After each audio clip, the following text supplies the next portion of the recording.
itu body Rambo, tapi hati Romeo. Tuh, saya itu sering nangis, Bu, jujur saja. Body saya atletis, hati saya teletabis.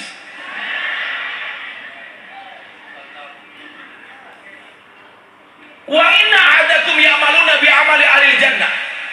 Dan akan ada di antara kalian yang telah melakukan amalan-amalan penduduk surga. Dia sholat, dia haji, dia sedekah. Saya kemarin terbang ke Pamekasan.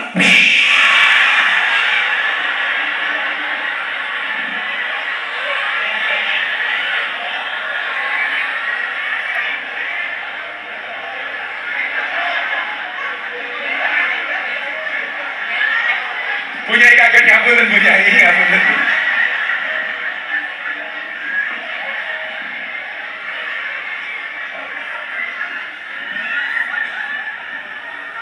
Saya ke Pamekasan ketemu sahabat saya, sahabatnya Mas Emil, orang kaya Pamekasan, juragan tembakau, namanya Haji Hen. Sampai sana saya diajak ngopi, tahu saya datang, karyawan kumpul, tetangga pada datang. Gus Miftah, Gus itu Feni jenengan. Terus gimana Ji? Saya hari ini jatah saya sedekah kepada mereka. Tolong Gus Miftah salami mereka sambil sedekah. Saya dikasih uang sama Haji Hen, saya bagi-bagi. Maka sekarang tuh saya bilang begini, Pak. Saatnya orang baik untuk posting semua kebaikannya. Karena kalau kebaikan tidak diposting, maka yang viral itu kemaksiatan. Kamu punya HP, ayo untuk posting kebaikan, bukan kemaksiatan. Kalau orang baik gak mau posting kebaikan, maka yang viral adalah kemaksiatan. Kalau orang ngaji gak mau posting pengajian, maka yang viral adalah cewek pakai jilbab ngemut es krim. Aku yang delok. Sakit hati. Kenapa? Karena komentarnya tidak pernah saya baca. Jadi saya fine. Saya itu kalau menyikapi omongan orang, Bu, saya berperilaku seperti pohon pisang, punya jantung tapi nggak punya hati. Iya. Karena saya punya prinsip, kita tidak bisa mengatur ombak, tapi kita bisa belajar berselancar. Kita tidak bisa mengatur omongan orang lain kepada kita, tapi kita bisa mengatur bagaimana menghadapi omongan orang lain kepada kita. Itulah alasan kenapa Allah memberikan dua tangan.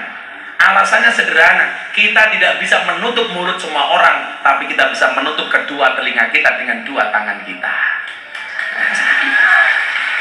Kalau ada orang membulimu, memfitnahmu, mengata-ngataimu, kamu sakit hati, kamulah yang salah. Karena kalimat mereka sampai telingamu, sementara kamulah yang memindahkan kalimat itu dari telingamu ke dalam hatimu. Gila, santai. Saya bilang sama Mas Emil, Mas Emil, kalau ada orang lain membicarakan kekuranganmu, senyumin saja. Kenapa? Kekuranganmu saja diperhatikan, apalagi kelebihanmu. Wah. Kowe mbuli aku ora bakal stres. Sing stres malah sing mbuli. Ora urusan. Soalnya wong Jawa niku biasane nuwun sewu tembungin apa? Sing nglakoni adem ayem, sing nyawang kakean cah. Sing kakean cangkem bisa biasane jilbabe ireng. Kok ireng ning kene?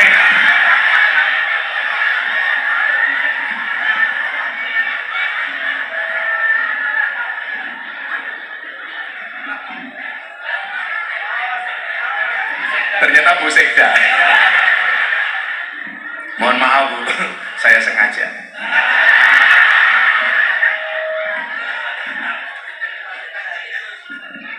Sallu ala Nabi Muhammad. Jadi saya itu selalu berprinsip, berita-berita yang beredar nih Pak, kalau aku belas atau lorati. Mungkin itulah alasan kenapa Allah itu selalu dadeke kula wong viral. Karena saya nggak pernah sakit hati. Saya ceramah di gereja dibully, ceramah di lokalisasi dibully, ketemu begenggek dibully, ketemu purel dibully, jadi Corbuzier masuk Islam dibully. Kemarin tanggal 25 saya mengucapkan selamat Natal dibully. Tapi Allah itu adil ya. Kulo mulai umroh tanggal selawe jam 5 sore. Jam bar maghrib kulo ngantuk turu. Jam 09.00 bojo kulo gugah, "Bah, ditunggu tamu."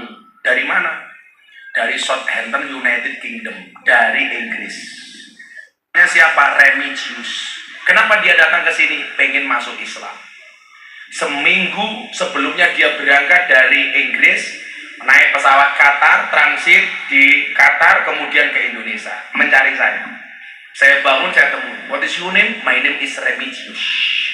Where do you come from? Dia mengatakan Southampton, United Kingdom. What do you want? I will to be a Muslim. Alah, kayaknya mandu-mandu kayak paham-paham gitu. Yes, yes. Malah yes no. What do you want? I will to be a Muslim. Saya pengen jadi orang Islam. Kamu jauh-jauh dari Inggris ke sini hanya pengen masuk Islam? Iya. Saya tanya lagi, kan di Inggris orang Islam banyak. Di London tuh grow up Islamnya luar biasa, naik bagus. Kenapa kamu gak masuk Islam di Indonesia? Dia jawab, saya itu tertarik masuk Islam karena Anda. Kenapa saya? What is your reason? Beragama Anda itu asik. Because your Islam is enjoy, relax and happy. Islam Anda itu menyenangkan. Jadi saya jauh-jauh datang dari Inggris. Saya pengen masuk Islam karena Islam Anda itu menyenangkan. Jam 5 sore saya dibully, dikafir-kafirkan gara-gara saya mengucapkan selamat Natal. Malamnya saya mengislamkan orang Inggris. Kalau Anda tanya sama saya, berapa orang yang telah mualaf melalui Gus Miftah? Lebih dari 300 orang. Sementara saya sering dikafir-kafirkan sama sesama orang Islam sendiri. Saya ceramah di gereja, langsung dibully, Miftah kafir. Saya jawab, hurra popo, sahadat meneh. Saya kemarin mengucapkan selamat Natal, Diasar Miftah Kristen mengucapkan selamat Natal, sing kondo sopo. Kemarin saya mengucapkan selamat hari ibu, tetap bapak, enggak jadi ibu. Saya mengucapkan selamat hari pahlawan, saya enggak jadi Avenger. Bocah-bocah hantu itu kemarin temannya menikah, mengucapkan selamat menikah, tetap jomblo. Iya. Ini sing lemu ya jomblo. Kok aja lemu-lemu. Jadi acara kita hari ini Pak Kiai, ini disiarkan setiap hari Sabtu dan Minggu di BTV. Acaranya Jalan Dakwah Gus Miftah. Alhamdulillah dari semua acara ceramah di televisi, acara Gus Miftah menempati rating yang paling tinggi. Terima kasih teman-teman BTV. Ayo selamatan nih, gue diedit ya, sekarang modelmu lah. Ayo, foto sangoni santai. Gus Miftah nyumbang pinten? Ya piro kira-kira? 1 juta, 5 juta nyok. Namanya Mbak siapa? Mbak Santri. Kamu mundur dikit. Cantiknya kelewatan. Iya.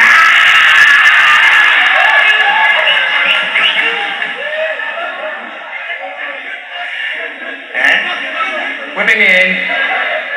Gue berjodoh sama dia. Sorry. Kamu namanya siapa? Denny. Mbak namanya siapa? Eva. Denny sama Eva beda pemikiran. Denny mikir Eva, Eva mikir Gus Miftah. Iya. Mbak Eva minta samanya apa enggak? Kamu di sini nyantri. Santri kelas berapa? Kelas 3. Saya kalau sama cewek nggak mau nyangoni Bu, maunya nafkahi. Iya. Ya dah, kisah si Eva, nyoba. Eva 200.000. Shallu ala Nabi Muhammad. Ayo selawatan.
manggani.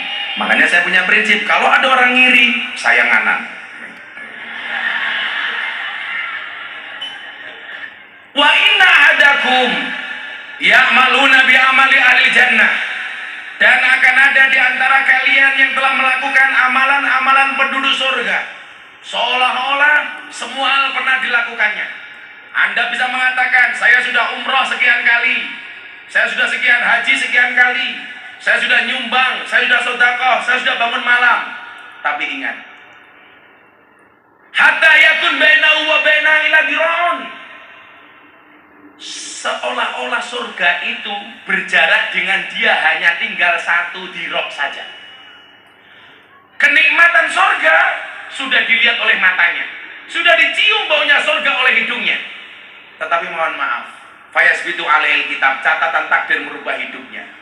Fayakmaluna bi amali ahli nar, di akhir hidupnya dia melakukan amalan-amalan penduduk neraka. Fayadkhuluha, dan dia masuk ke dalam neraka. Awalnya seolah-olah sudah ahli surga, Bu, tapi ternyata di akhir hidupnya dia melakukan amalan-amalan penduduk neraka, dan akhirnya Allah masukkannya ke dalam neraka. Contohnya sinten, tukang adzan niki wae, Ubaidillah Ajasi, sama sahabat Nabi, kecintaannya kepada khamr akhirnya menjadikan dia murtad, akhirnya dia masuk neraka. Naudzubillah min dzalik. Tapi kemudian hadisnya diteruskan, wa inna adakum ya'maluna bi amali ahlin nar hatta yakun bainahu wa baina ila dir'un fayasbitu alaihil kitab fayakmaluna bi amali ahli jannah fayadkhuluha. Ya Allah, dan akan ada di antara kalian yang telah melakukan amalan-amalan penduduk neraka, sehingga jarak dia dengan neraka tinggal 1 hasta saja, tinggal 1 dirok saja. Tetapi catatan takdir merubah hidupnya, di akhir hidupnya dia melakukan amalan-amalan penduduk surga, fayadkhuluha, dan Allah memasukkannya ke dalam surga. Bila nyuwun sewu, kita itu tidak bisa memandang orang lain dengan penuh kebencian. Bu, ingat yang disampaikan oleh Gusmi Kiai Hamim Jazuli, adiknya Kiai Huda Jazuli. Kiai Huda itu bapaknya Gus Kausar. Keluarga Jazuli ini ada 1 orang yang semuanya istimewa, tapi hari ini yang paling istimewa yang dikenal oleh masyarakat, Kiai Hamim Jazuli alias Gusmi. Beliau mengatakan apa? Pandanglah orang lain dengan kacamata syariat, tapi pandanglah diri sendiri dengan kacamata hakikat. Gampang menghakimi orang lain, tidak gampang menghukum orang lain. Yang perlu kita pahami, Allah menciptakan manusia untuk saling mengenal dan menasihati, bukan untuk saling menghakimi. Awalnya dhewe niku nyuwun sewu. Tadi ada pertanyaan bagus dari sahabat saya, pengasuh pondok pesantren Gofan.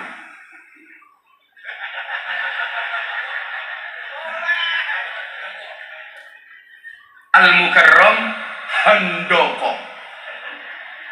Ini sahabat saya Nasrani, tapi bangun masjid 58 masjid punya. Bangun gereja baru 3. Namanya Pak Handoko. Dia tanya sama saya begini, Gus, biasanya yang omongannya jelek itu ahli maksiat apa ahli ibadah? Saya jawab, kadang-kadang justru yang omongannya jelek itu ahli ibadah. Buktinya apa? Ahli ibadah memandang ahli kemaksiatan dengan penuh kebencian, sementara ahli maksiat memandang ahli ibadah dengan penuh rasa cinta dan penghormatan. Buktinya apa? Saya kasih contoh konkret. Saya mau pengajian di salah satu klub malam di Yogyakarta. Namanya Teras Cafe. Dengan mbak-mbak yang berpakaian seksi, yang bawah naik ke atas, yang atas turun ke bawah. Kita nunggu jamaah yang lainnya duduk di depan kafe. Ada rombongan jamaah pengajian punya Hizbiyah. Mbak-mbak ini ngomong apa sama saya? Bah, doakan ya, supaya saya bisa seperti mereka, malam-malam berangkat kepada majelis taklim dan pengajian, tidak bermaksiat di tempat seperti ini, Bah. Dia melihat ahli ibadah dengan penuh rasa cinta dan penghormatan. Satu saat saya jalan sama Kiai pulang pengajian melewati jalan Magelang. Ada klub malam namanya Liquid Cafe. Ada mbak-mbak berpakaian seksi. Tahu Anda kalimat yang keluar dari para kiai ini? Dasar ahli maksiat. Malam-malam buka aurat, mengundang murkanya Allah. Saya langsung ngelus dada.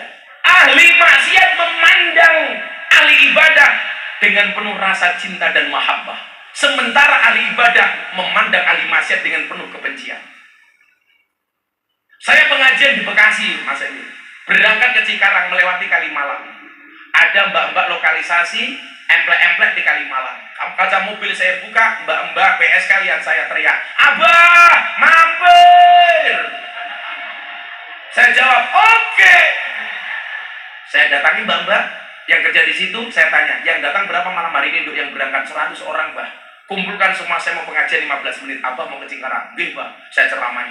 Selesai saya ceramah, saya bilang, "Paling sedikit Anda semalam dapat berapa?" 200.000, Mbah. "Mau nggak bikin perjanjian sama Abah?" "Apa, Mbah?" "Yuk, malam hari ini semua mbak-mbak yang hadir, saya kasih uang saku 200.000. Syaratnya langsung pulang besok pagi bangun sholat subuh."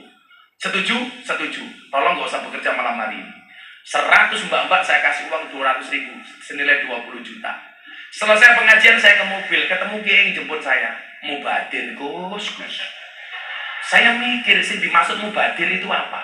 Apa tak bayar orang tak keloni? Atau apa? Ternyata menurut dia mubadir itu apa bunyai? "Mubadir, Gus, malam hari ini mereka berhenti bekerja, toh besok malam mereka bekerja lagi." Saya langsung marah sama kiai ini. "Mohon maaf kiai, Anda keterlaluan." "Kenapa, Gus?" "Orang berhenti maksiat sedetik saja itu prestasi. Apalagi semalam suntuk gak bermaksiat."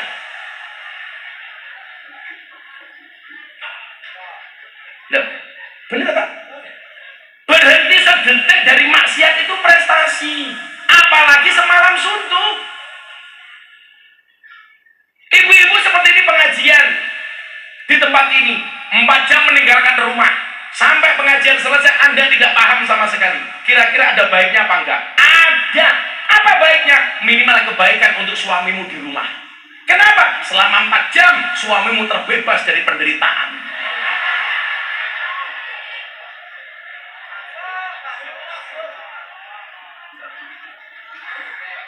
Apa rumahmu bojomu mau pamit iki susah? Hore.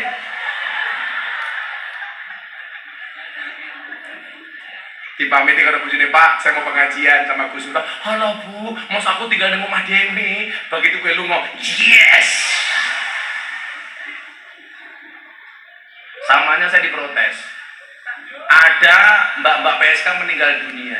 Pertanyaan dari Mbak Mutin, "Apakah almarhumah ini orang baik atau orang jelek?" Semuanya diem karena merasa yang mati ini PSK. Saya jawab, "Baik." "Saya nopo awon?" "Saya." "Baik apa jelek?" "Baik." Selesai saya diprotes. "Gus, ini PSK, kenapa kamu bilang baik?" Kematian dia itu baik. Minimal baik bagi dirinya sendiri. Maksudnya, karena dia mati sudah tidak menambah saldo kemaksiatannya. Loh, ini yang dimaksud, pandanglah orang lain dengan kacamata hakikat. Ada maling mati, mereka pemburu baik. Baik untuk siapa? Baik untuk dirinya dan baik untuk orang lain. Baik untuk dirinya, saldo kemaksiatannya tidak bertambah. Baik orang lain, minimal ayammu tidak akan kembali dicuri oleh almarhum. Mergo apa? Mergo wis modal. Ini kan pola pikir, Pak. Kita nggak bisa.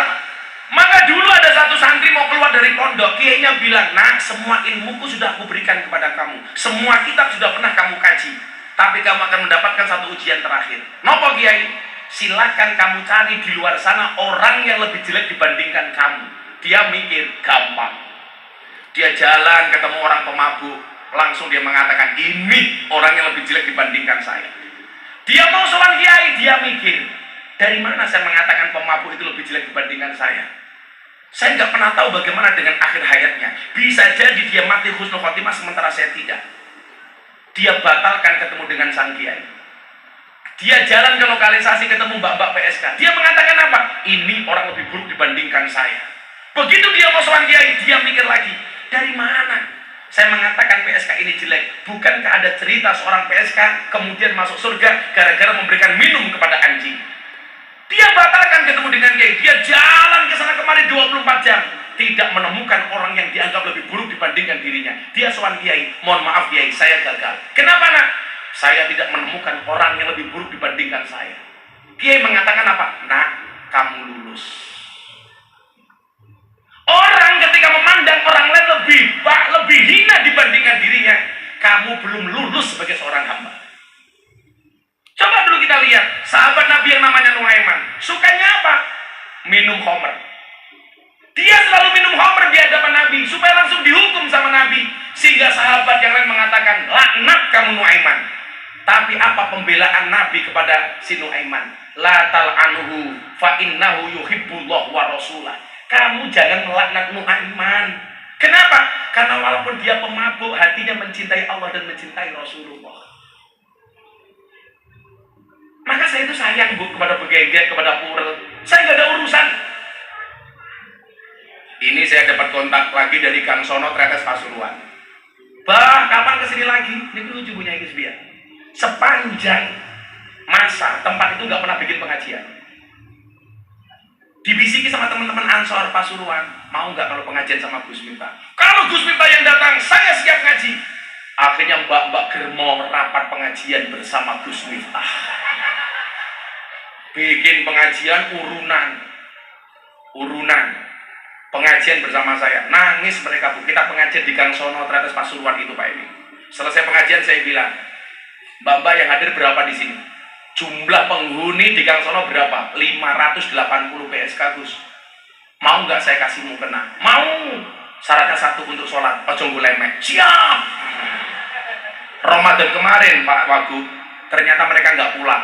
Mereka masih bekerja. Tapi pengurusnya keren.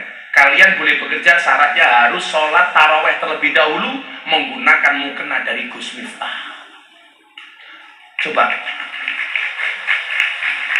Selesai sholat, kerja lagi. Saya tanya laku dong, alhamdulillah laris kiai. Kok bisa enggak berkah mukena Gus Miftah?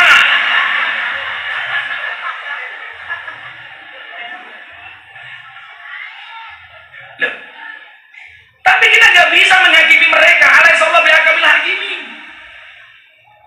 Betul bu? Kita nggak bisa menghakimi mereka. Nuaiman itu orang yang ahlul khamr. Coba matinya istimewa. Ini orang yang suka membuat Nabi tersenyum. Maka Nuaiman masuk surga dengan tersenyum. Bagaimana Nabi nggak mencintai Nuaiman walaupun dia ahlul khamr? Satu ketika Nabi bersedih. Melihat Nabi sedih, Nuaiman gak tega. Dia pergi ke pasar. Dia tahu kalau Nabi sukanya makan daging kambing. Ketemu dengan penjual kambing, saya beli 2. Tolong diantar ke rumah Nabi sebagai hadiah. Uangnya mana Nuaiman? Nanti yang bayar Nabi. Sampai rumahnya Nabi diketok pintu Rasulullah. Assalamualaikum, waalaikumsalam. Siapa di luar? Saya penjual kambing. Ini pedes apa? Ini hadiah Nabi dari sahabat Nuaiman. Nabi langsung tersenyum melihat gigi gerahamnya. Masya Allah, alhamdulillah. Begitu kambing diterima sama Nabi, penjual kambingnya tidak segera pergi. Nabi bertanya, "Kok minggat-minggat?" Dijawab sama penjual kambingnya, "Mohon maaf Nabi, kambing ini memang hadiah dari Nuaiman. Tapi kata Nuaiman yang membayar Kanjeng Nabi." Apakah Nabi marah? Enggak, Nabi tersenyum dengan kekonyolan Nuaiman. Satu hari Nuaiman datang kepada Nabi membawa penjual makanan. Nabi senang, yes, ditraktir sama Nuaiman. Nabi makan bareng sama Nuaiman. Selesai makan, Nuaiman pergi. Ditegur sama Nabi, "Nuaiman, kenapa enggak kamu bayar?" "Maaf Nabi, masa apa ya pantas umat kok bayarin Nabi?"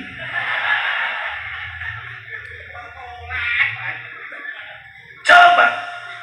Akhirnya satu saat diberitakan Nuaiman mati. Nabi yang berkenan memandikan, mengkafankan, mensolatkan sampai menguburkan Nuaiman. Demi Allah, kulit yang pernah tersentuh dengan kulitnya Nabi tidak akan pernah masuk neraka.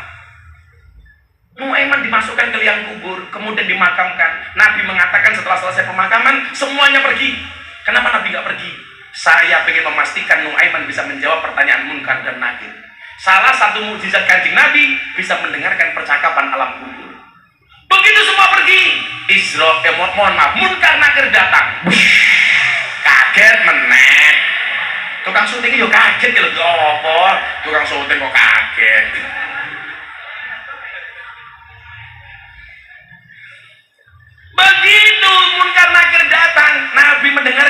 atas kubur. Ditanya ini si Nuaiman, Assalamualaikum ya ahlal jannah. Masya Allah, Pak. Munkar Nakir mengatakan apa kepada Nuaiman? Keselamatan bagimu wahai calon penghuni surga. Masya Allah, semoga semua yang hadir pertanyaan sama dari Munkar Nakir untuk kita. Kemudian Munkar Nakir mulai menginterogasi si Nuaiman. Ya Nuaiman, man rabbuka? Siapa Tuhanmu? Dijawab oleh Nuaiman, Allahu Rabbi. Pertanyaan kedua, ya Nuaiman, man nabiyuka? Siapa nabimu? Dijawab sama Nuaiman, pertanyaanmu nggak salah kah? Malaikat itu kan sesuai job desk-nya, sesuai SOP. Ketika pertanyaannya nggak dijawab, ya kembali diulangi pertanyaannya.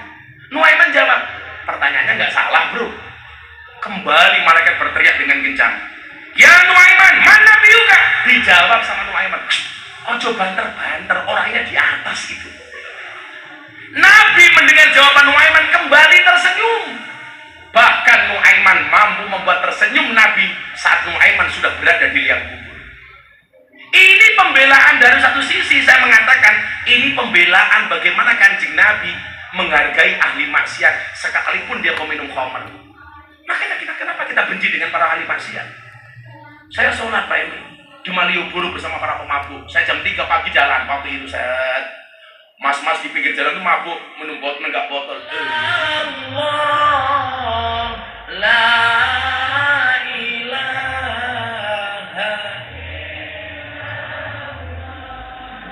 hasbi rabbi